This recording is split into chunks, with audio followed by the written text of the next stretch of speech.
बिहार विधानसभा चुनाव के पहले चरण के मतदान के चंद घंटे ही शेष हैं और इन चंद घंटों से पहले ही विपक्ष के लोकसभा के नेता राहुल गांधी ने जिस तरीके से एक बड़ा खुलासा वोट प्रोसेस को लेकर किया है, उससे आज देश की राजनीति में हर तरफ हड़कंप मचा हुआ है। चर्चा हो रही है कि आखिरकार राहुल गांधी ये जो आरोप लगा रहे हैं कि हरियाणा में कई लाखों की वोट चोरी हुई है और इसका ठीकरा वो चुनाव आयोग पर भी फोड़ रहे हैं। राहुल गांधी का कहना है कि एक ही व्यक्ति के अनेकों बैलेट पेपर्स यानी कि जो मतदाता सूची होती है उसमें नाम अंकित है, उनके नाम बदल दिए गए हैं लेकिन चेहरा वही इस्तेमाल किया गया है। महिला का नाम की जगह पुरुष का नाम लिखा गया है, पुरुष के नाम की जगह महिला का नाम लिखा गया है, तस्वीरें वही चिपकाई गई हैं और इन फेक वोटर्स की, बकौल राहुल गांधी, इन फेक वोटर्स की बदौलत हरियाणा में कांग्रेस पार्टी को विधानसभा चुनाव में हार का सामना करना पड़ा। दरअसल कांग्रेस पार्टी और भारतीय जनता पार्टी के बीच हरियाणा में जीत और हार का मार्जिन 22,779 वोट का था। 8 विधानसभा सीटों पर 22,779 वोट ऐसे थे जो बीजेपी को ज्यादा मिले और कांग्रेस पार्टी वहां पर क्लोज फाइट में डिफीट कर गई, यानी कि कांग्रेस पार्टी को कड़े मुकाबले में हार का सामना करना पड़ा, जिसमें उचाना सीट का नाम शामिल है, महेंद्रगढ़ सीट का नाम शामिल है, चरखी दादरी सीट का नाम शामिल है, मुलाना सीट का नाम शामिल है। नारनौल के तो जो कांग्रेस पार्टी के प्रत्याशी थे, जो वर्तमान में हरियाणा कांग्रेस के प्रदेश अध्यक्ष है राव नरेंद्र सिंह, उन्होंने तो तमाम वो आरोप लगाए कि ये बैलेट मशीन और जो ईवीएम थी उनकी बैटरी 99% तक चार्ज थी। आखिरकार ऐसा कैसे संभव हो सकता है जिस ईवीएम मशीन में पूरे दिन मतदान हुआ? ये तमाम आरोप कांग्रेस पार्टी की तरफ से लगाए गए। लेकिन बिहार में मतदान से ठीक एक दिन पहले यह खुलासा कितना बड़ा पॉलिटिकल इंपैक्ट डालेगा? क्या राहुल गांधी के इस एच बॉम्ब यानी कि हरियाणा के जो इलेक्टोरल को लेकर जो बड़ा खुलासा किया गया है, क्या इसने एनडीए को बिहार में फंसा दिया है? और एनडीए को क्या वाकई में राहुल गांधी के इस खुलासे के बाद बिहार में सत्ता बनाने में कड़ी चुनौती का सामना करना पड़ सकता है? इन तमाम सवालों पर होगी चर्चा।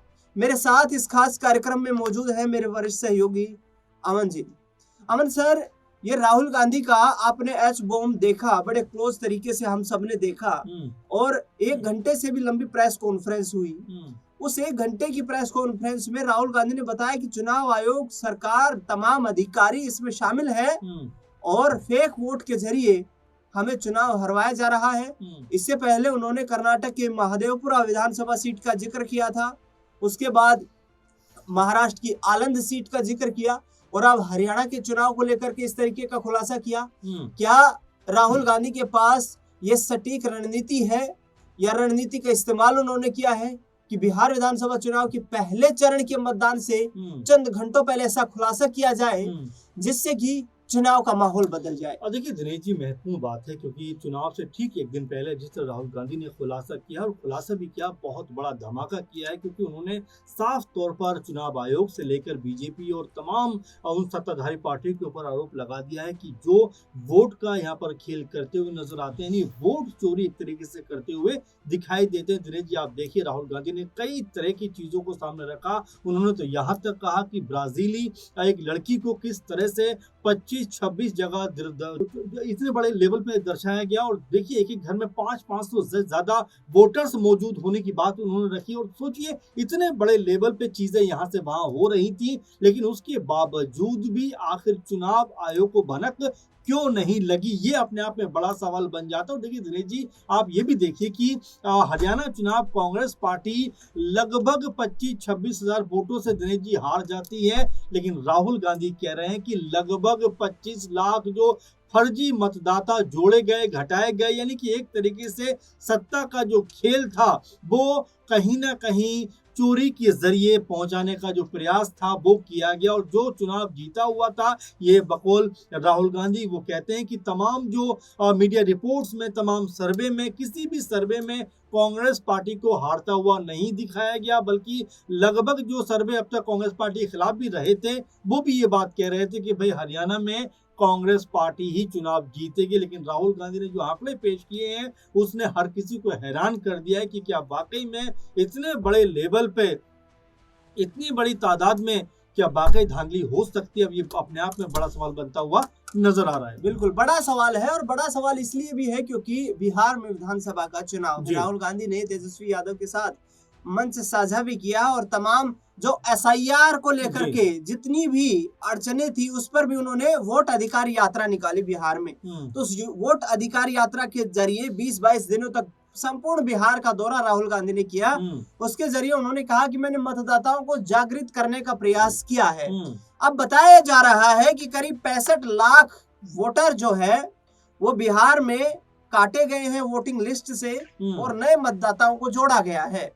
ऐसे में क्या फिर से कोई वैसा ही खेल होने की आशंका बिहार में इंडिया गठबंधन को दिखाई दे रही थी? क्योंकि राहुल गांधी इसकी जो बानगी पहले ही दर्शा चुके थे। बिल्कुल दिनेश जी, इससे पहले भी 2-3 जगह पे राहुल गांधी ने जिस तरह की चीजों को सामने रखा, जिस तरह तथ्यों को सामने रखा, उसको लेकर भी काफी हो हल्ला मचा कि आखिर एक घर के अंदर 250-250 वोटर कैसे हो सकते हैं, एक घर के अंदर आखिर 500-500 नाम कैसे आ सकते हैं, और क्या वाकई में आंखें मूंद कर चुनाव आयोग यहाँ पर बैठा हुआ है? क्या वाकई में जो अधिकारी है जिनके ऊपर जिम्मेदारी होती है, उनका जो दायित्व होता है, क्या वो ठीक से नहीं निभा रहे हैं? इस तरह की बातों को राहुल गांधी यहाँ पर कहते हुए करते हुए नजर आए। बल्कि वो तो यहाँ तक कहते हैं कि जो मौजूदा सीएम है नायब सिंह सैनी हरियाणा के, जिस तरह से वो ये बात कहते हैं कि सारी व्यवस्था हमने कर रखी है, चुनाव हम ही जीतेंगे, यानी कि उनका ये कहना है कि भाई क्या पहले से कोई पूरा प्लान बना के रखा गया होता? तो ये तमाम जो पहलू है इसको लेकर अब बिहार की तरफ जरूर कह सकते हैं कांग्रेस पार्टी का रुख है कि भाई एसआईआर के जरिए क्या बिहार में भी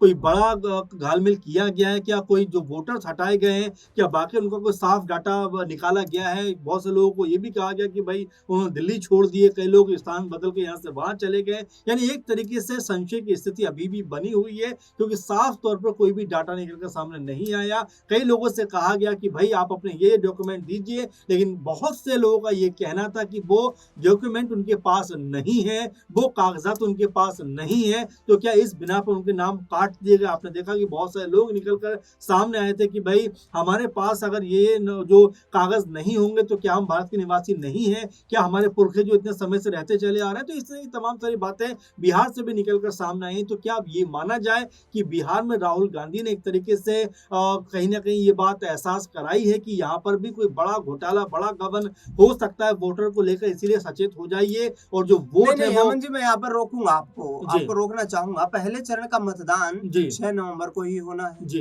अब राहुल गांधी 5 नवंबर को ये खुलासा क्यों कर रहे हैं? क्योंकि यदि किसी तरीके की कोई त्रुटि भी पाई जाती है तो इतना ऐन वक्त पर तो उसको ठीक नहीं किया जा सकता है। और चुनाव आयोग का साफ तौर पर कहना है कि हो सकता है क्लरिकल मिस्टेक, सिस्टम की मिस्टेक कुछ जगह पर हो जाए, सामने आ भी जाए। तो राहुल गांधी क्या ये जो हाइड्रोजन बम फोड़ने की आज उन्होंने बात कही है, ये पहले नहीं किया जा सकता था? जाहिर बात है पहले हो सकता था जी, लेकिन आपको याद होगा जब इलेक्ट्रल बॉन्ड को लेकर तमाम सारी चीजें सामने आई थी, उस वक्त भी सरकार ने कहा था कि भाई 1 महीने के अंदर आप डाटा दीजिए। तब गवर्नमेंट ने कहा था कि भाई ये मुमकिन नहीं है, लेकिन जब सुप्रीम कोर्ट की फटकार लगती है तो तुरंत वो डाटा निकल कर सामने आ जाता। तो आप इसको भी इनकार नहीं कर सकते। हालांकि ये बात क्या पहले भी हो सकती है, इसको लेकर जरूर बात होगी, लेकिन जाहिर बात है कि राहुल गांधी ने वो चुना जब ठीक एन वक्त पर बिहार का चुनाव होने वाला, उससे पहले कहीं ना कहीं ये असलियत बताने का प्रयास किया है कि भाई देखिए धांधलीबाजी के जरिए चुनाव जीते जा रहे हैं, जनता तो हमारी तरफ है, लेकिन वोट चोरी करके, वोट अपनी तरफ करके, सेंधमारी करके, गलत तरीके से लोगों को अपनी तरफ बुलाकर बीजेपी या सत्ताधारी जो पार्टियां हैं वो अपनी तरफ पूरा माहौल बना रही हैं।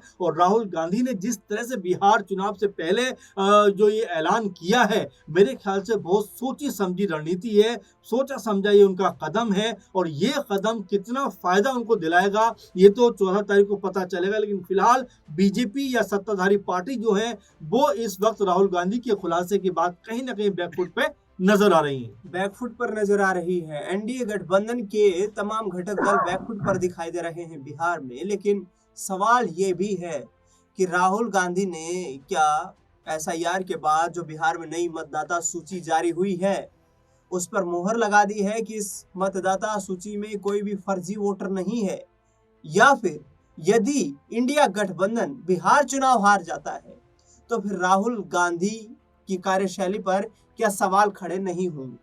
ये तो आगे आने वाला वक्त बताएगा, लेकिन जिस तरीके से खुलासा किया है उससे राजनीति चरम सीमा पर है। अमन जी, आपने तमाम जानकारी जी। साझा की, आपका बहुत बहुत शुक्रिया। फिलहाल इस खास रिपोर्ट में इतना है।